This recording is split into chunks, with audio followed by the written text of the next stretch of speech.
নির্বাচিত সরকার ক্ষমতায় আসার পর দুর্নীতিকে জাতীয়করণ করা হয়েছে বলে মন্তব্য করেছেন জামায়াতে ইসলামীর আমির ও বিরোধী দলীয় নেতা ডাক্তার শফিকুর রহমান। আমরা আন্দোলন মাননীয় প্রধানমন্ত্রীর জন্য তার আশেপাশে তাদেরকে উনি বসিয়েছেন। উনি কুমিল্লা এসে টিকিট দেন, ফরিদপুরে গিয়ে সয়াবিন তেল দেন, তিনি দিনাজপুরে গিয়ে আম উপহার দেন, সিলেটে গিয়ে 9.5 ঘন্টা উপহার দেন, সংসদে গিয়ে প্রাথমিক বিশ্ববিদ্যালয় উপহার দেন, আর কক্সবাজারে এসে বলেন যে বিরোধী দল এই বাজেটে মাদক এবং ধূমপান জাতীয় দ্রব্যের ট্যাক্স বাড়ানো হয়েছে বলে বিরোধী দল তার বিরুদ্ধে প্রতিবাদ করে মিছিল করেছে। মিথ্যা, ভুয়া।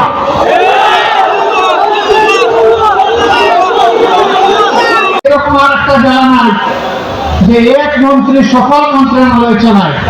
শনিবার বিকেলে চট্টগ্রাম নগরের ঐতিহাসিক লালদিঘি ময়দানে 11 দলীয় ঐক্যের আয়োজিত মহাসমাবেশে প্রধান অতিথির বক্তব্যে তিনি এমন মন্তব্য করেন।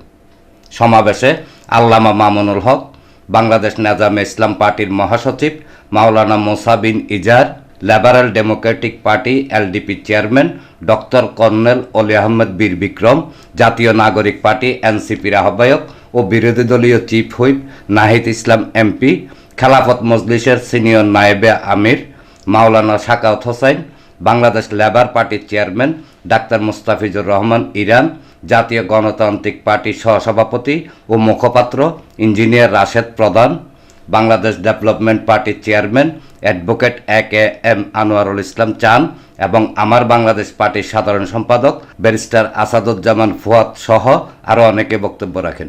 সমাবেশে সভাপতিত্ব করেন বাংলাদেশ জামায়াতে ইসলামীর কেন্দ্রীয় অ্যাসিস্ট্যান্ট সেক্রেটারি জেনারেল ও চট্টগ্রাম অঞ্চল টিম পরিচালক আলহাজ মোহাম্মদ শাহজাহান চৌধুরী। 2026-27 সালের জাতীয় বাজেটে আমাদের অনেক সমালোচনা আছে।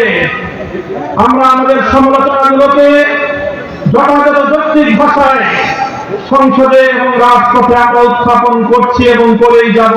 মানবতার বিরুদ্ধে আমরা সর্বদা কাজ করে যাচ্ছি। মুসলমানদের শিক্ষা দেয় মসজিদ এবং মাদ্রাসার মাধ্যমে। ইসলামী ব্যাংকে নতুন করে ইসলামের হাতে তুলে দিবেন। আপনি দুর্নীতি চাঁদাবাজি বন্ধ করার জন্য কোনো ধরনের সংস্কার করবেন না, আর আপনার বাজেটকে বিরোধী দল প্রশংসা করবে, এটা বিরোধী দল থেকে অনেক বেশি প্রত্যাশা করা হয়ে যাচ্ছে। আমার বেকার ভাইয়েরা চাকরি খুঁজে পাবে যদি এই ব্যবস্থা বাংলাদেশে না হয়। আমরা কিছু মেনে নেব না। বাংলাদেশ জিন্দাবাদ, জিন্দাবাদ। এনামুল হক লিটন, প্রগতি 24 টিভি।